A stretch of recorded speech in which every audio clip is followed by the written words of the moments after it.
Foster Show starring, and it's not starring Ramon, it's starring our new headquarters downtown. Look at that. Look at that. Yeah, Little crowd. Right? That's not, they're not paid to be there either. They want to be there. No. Yeah. Hang on, I got one more for you here. This is our wall of podcasting. Look at that. You see the Ramon logo on there? Look at that. See the Ramon logo there? Look at that. I'm somebody now. You finally made it, Moan. I made it on the wall. This is it.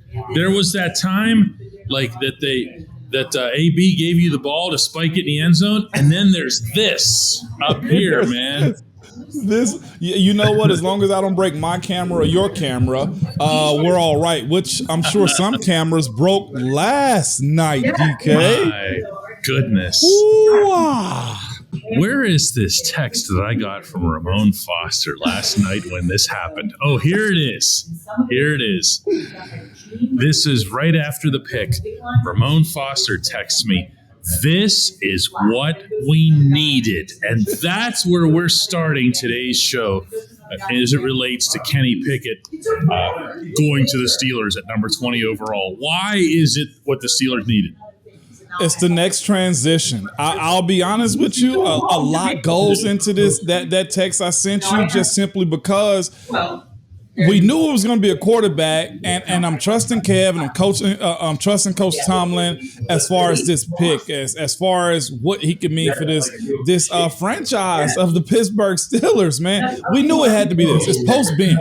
We're going to continuously bring this up time and time again, simply because nobody wants to be running the franchise without a guy that they cannot trust. And for it being Kenny Pickett, to me, I'll say this. I'm probably with the rest of Steeler Nation when it comes to they pulled it right over our eyes. I bought into the idea that Willis was going to be the pick. I bought into the idea that they loved him. I do think things changed whenever Carolina made their picks and they realized, we can actually get him. I just didn't think that they were in love with him the same way that they were in love with Malik Willis. And I think it was the mindset that they didn't think they were going to be able to get Kenny Pickett. And the other part was this. They were around Kenny more than they probably showed, considering they're right next door. I'm guessing he stayed around Pittsburgh or came back to Pittsburgh more often than not. There was a lot behind this selection that I don't think was shown as far as the Malik Willis prospect was. Kenny's a guy that we know he's going to make the same drive to go to the facility, although he might get a different house, bigger house now. He knows the process. He gets a better parking spot, too. I wonder if he's going to get Ben's old parking spot. I'll bet you Ben keeps that spot.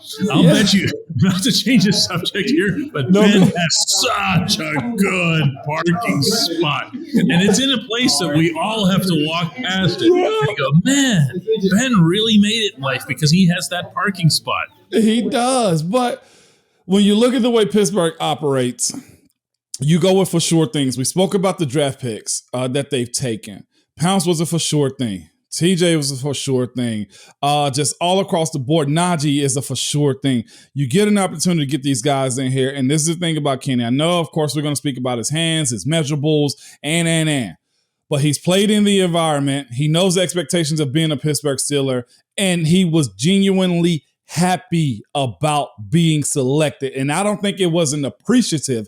I think he was happy. Looking at that reaction, I told you, I'm having a sip right now, if you see my glass, because this is just a toast to a guy. I love it. I'll have one with you, Moan. Here's my glass on a Friday at home, and I'm saying to myself, Kenny Pickett, you got yourself a damn good franchise, and it's on you to determine what you're going to do. The same way that everybody around had questions around Ben coming from Miami of Ohio. Similar story, different guys. You got to go out and do the exact same thing we expect you to do. Well, here's the thing with Kenny Pickett, and you talk, and we're going to do this in the second segment. We're going to get into what kind of a quarterback he is, and get into the more technical stuff of his football skills, and why he'd be a good fit here.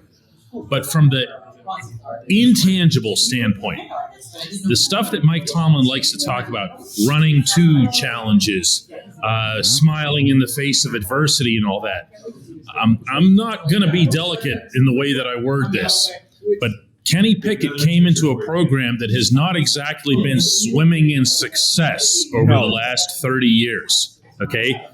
And he did two things that a lot of people around here, including the most diehard Pitt faithful, believed would not ever be possible. One, a quarterback at Pitt being a Heisman finalist, and two, Pitt winning the ACC, which is something that really, I mean, when you think about the Clemsons and the, and the teams that are just that are there year after year after year, you're not thinking about Pitt. And he achieved both of those things in the face of that type of adversity. Yes, 100%. And you can say this also, during his tenure at Pitt, Pitt got gradually better. The 2020 season is one that you said there's a little bit of a blip. His first year starting was 2018. They went 7-7. 2019, 8-4. That's a step up under him. Started 12 games, played all 12 games. 2020, he was started 9, and I'm guessing that was a COVID. I have to be corrected on that. But in 2021, 13 games played, 13 games started, number 3 in overall Heisman voting, 11-2 record, and he didn't even play in the bowl game. So 4,300 yards. Look at his touchdown, 42-7. The ACC is tough, and I know Clemson had their time as far as they were up and down. But for them to be ACC champions, and I got to go ahead and I hate to say it, DK, kiss the ring a little bit. He beat my Tennessee Vols. He definitely did do that, and not only that, he diced our asses apart, okay? He definitely did that as well, Ramon. So I can sit here humbly and admit that. I'll shake his hands. I'm going to still say go Vols, and I'm going to say here we go, because now this is way more important than what that is, except when we come up there in the fall and they got to play my Vols again. Yeah, it's just, in general, that vibe from that moment before we go to break here, Moan, when he gets the call from Mike Tomlin and you just see his head disappear. Okay, and he's got all that hair flopping and he can't, and the rest of the family and Pat Narduzzi and everybody else is around him, but they're kind of staying back and they're just letting him have his moment. Okay, because they know who's on the phone. Okay, they're not guessing. The Saints pick was in. They know this. Everything's just kind of, the way Kenny himself worded it later was, he said 23 years of work went all into one phone call. Yep. And that he was overcome with emotion, not just about being drafted, something that, you've spoken to passionately here, about how much, you look forward to that and everything, but also just that it was this team that was sitting literally next door, and that they saw not only his good and his highlights and his combine, but also his bad. As Kevin Colbert likes to say, we're always harder on the Pitt players than we are on other players because we see them all the time, for better and worse. Yeah. He's earned it, DK. That's all I have to say. He's absolutely earned every single bit of it. Like you said, we used to see him and just be like, oh, there's Pitt. And now for Kenny to break through that threshold, I think it speaks a lot about him and about what Pittsburgh thought about him. When we come back, Kenny the quarterback versus the other quarterbacks. Welcome back to the Ramon Foster Show. We're talking about Kenny Pickett, the quarterback now. We're talking about Kenny Pickett versus the quarterbacks now. Let's start with what kind of a QB he is, Moan. And first thought that I have when I see him is he has that NFL look to him. You know what I'm saying? He does in all aspects of who he is as a quarterback. He's battled through a lot.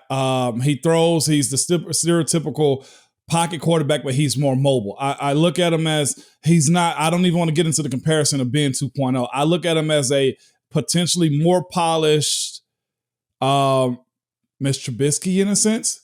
I think he's ahead of him. That's actually really cool. And I'll say this too.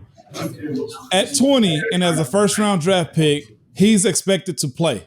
I know Mitch is probably going to lead the way, and I would love to see what this transition is going to look like. Maybe Mitch is in a mentor role other than anything else, as far as just being complete. We spoke about, Malik all off season, and because of that, I think we took our focus away about what Kenny Pickett can actually do and what he's actually done. Also, I'm sitting around talking to people about this pick right here, people who are involved in the league, and the one thing that they said about Kenny Pickett was this: he is probably the most NFL ready guy in this draft, as far as overall caliber, as far as overall technique, as far as overall understanding of offenses. Now, it's up to Matt Canada, again, to get him in the best scenarios, or if it's going to be Mitch Trubisky. Mason, at this point, I really don't know what's going to happen. His price is a little stiff for a guy that's, battling for a job that's, honestly, he's probably third on the pecking order when it comes down to it, DK.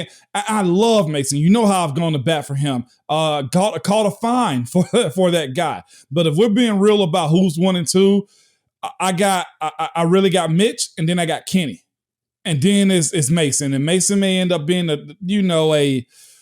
if he's humble enough to stick around, he might get traded. He's going to get traded after the camp. After camp.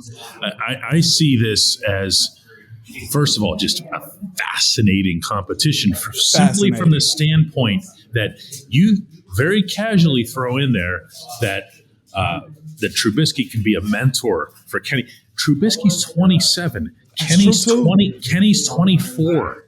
Okay. It's not Mitch's fault. He was number 2 overall and got a head start on everyone. And he has 5 NFL seasons under his belt, 4 of them as a starter, a Pro Bowl to his name, and 11-3 performance in 2018. You can't. I'm telling you, Moan, I really believe that the Steelers' approach is this. They entered this offseason saying, we can't replace Ben. We can't. Nope. Okay. But what we can do is get X number of high ceiling guys, as many as are available to us, legit ceiling guys. Okay. Mitch was a number 2 overall pick. Kenny's a 20 overall. They had a first round grade on Mason. They really did. Yeah. Now, you take those guys and you do this with them, and you shove them onto Chuck Noll Field, and you say, you figure it out. Okay, that's not our job. You figure it out. How many dogs? How many bones? The spirit of competition is what you're saying. What you said is fascinating. The thing about Mitch is as you said, sometimes you just go to a dumbass coach. Okay, a bad system. Okay, for the kids involved with this, I apologize, but that's just 100% fact right there. Okay, and I think Chicago's dealing with it with their new guy that they have at quarterback from Ohio State. So, with that being said, Mitch was dealt a bad hand. Let's just say that was the case. So, I would ask you this though, DK, and we're gonna tug back and forward on this all summer long until it's actually announced, and even after that. How long is Mitch supposed to stand down? Or no, how long is Kenny Pickett supposed to stand down while Mitch does work? Is this a holdover for a year? That's what we're looking at when we say you got a first round draft pick and not where you have a Hall of Fame guy like Aaron Rodgers. What happens if Mitch Trubisky comes out and just straight kills it? Then what are we thinking about this pick? See, that's what I mean. Just let him sort it out. You don't have to. There's this idea that the Steelers have to enter camp with this preconceived notion that this is the default guy and this is the 2 guy. You don't. There are enough reps for 2. There aren't for 3. There are enough reps in a training camp setting, and you can speak to this, Moan. Both guys can get the equivalent of first-team reps, especially when it comes to 7 shots and stuff like that, right?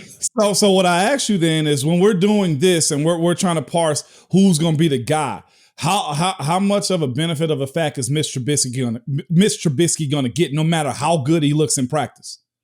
That's the other part of it, because public perception, it can ruin or elevate somebody very, very quick. And that's where we really are in this situation right here. His deal really isn't necessarily starter cash. It's 2 for 14.2 with basically 5.2 guaranteed when we're talking about Mitch Trubisky. If I'm not mistaken, I think Kenny Pickett is going to make more than that, depending on where the slot is as far as the 20th overall pick. So, It'll be in that neighborhood. This whole thing is going to be a much more evenly balanced thing that I think than people realize. There's also going to be a faction that says, well, you just drafted this kid, you absolutely have to start him. No, you really don't. You really don't. The other one was a number 2 overall pick who was stuck under what kind of coach? A dumbass coach. Okay. That's why it's the Ramon Foster show. It's Friday and we're choosing a little bit of violence with this show, okay? Let's be real about it. They loved him in Buffalo. Dirty Red said that in Buffalo. He said he knew that if Josh Allen had gone down, they were he wasn't answering this as far as trying to be media speak. He was talking to one of his friends. Tyler Matakevich told me if Josh Allen had gone down, they were confident that they could win games with Mitch Trubisky. Yeah, well, man, we are in for a summer here. We are in for a summer. When we come back, it's Hey Moan.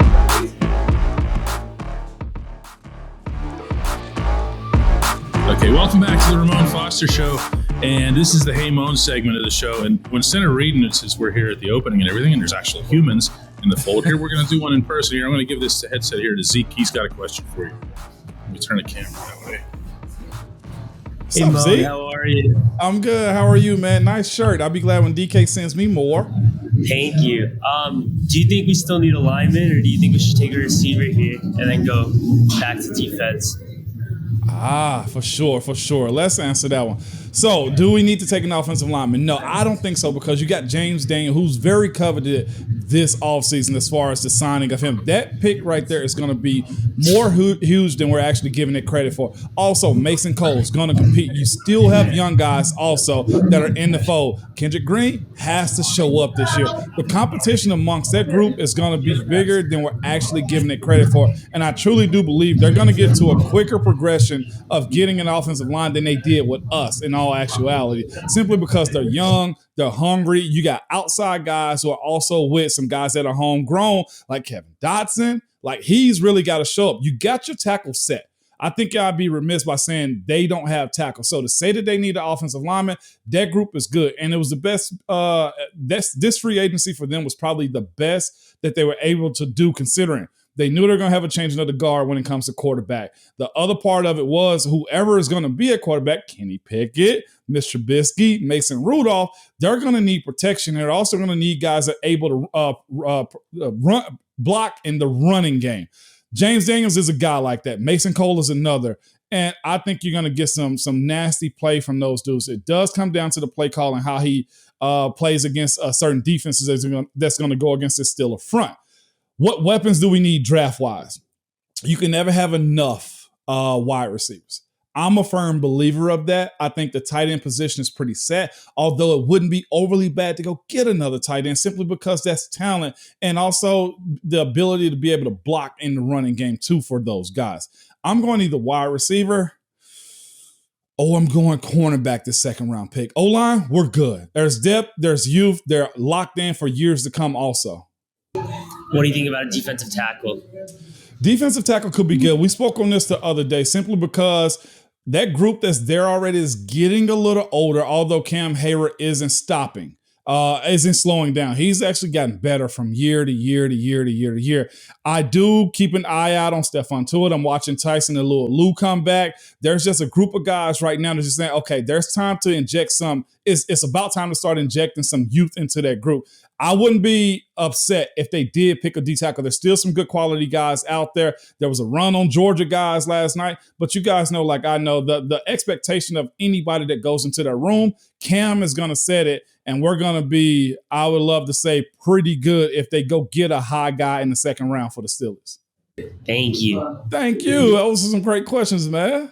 We need more of that, DK. Come on, man. We need an open shop around here. You know what? I'm just heading to the unemployment line. Don't mind me. I see what's going on here. We did that well. You're just a facilitator now. We don't need you. I knew my place in this show all along, just so that's clear. He asked some awesome questions, dog. That was good. We are contractually obligated now that we have stated for the record that this show will continue through the weekend. Yeah, to in fact continue it through the weekend. We're going to do that after the Steelers have their mad run on wide receivers beginning tonight. Am I right? Or are they all taken? That or D-tackle. That or D-tackle. I know how you feel about that. And I'm kind of with you here, you know? Yeah. Admit it, though, man. When Jordan Davis didn't go to the Ravens, you were like, you know what? Thank you, Philadelphia. Yeah. I love you. I knew he would go there, and that's why they leapfrogged him. That draft last night, by the way, was insane. You saw a lot of that coming. I was like, thank you, I know. Billy. And imagine the shockwaves of all these receivers changing hands. A.J. Brown down in your part of the world and everything. Yeah. Incredible. Oh, whoo. I know. You want to talk about city on fire? Nashville is not trying to hear A.J. Brown not being in Nashville, man. No, that's not how it's going to go. All right, well, let's do it again tomorrow, Moan. Yes, can't wait.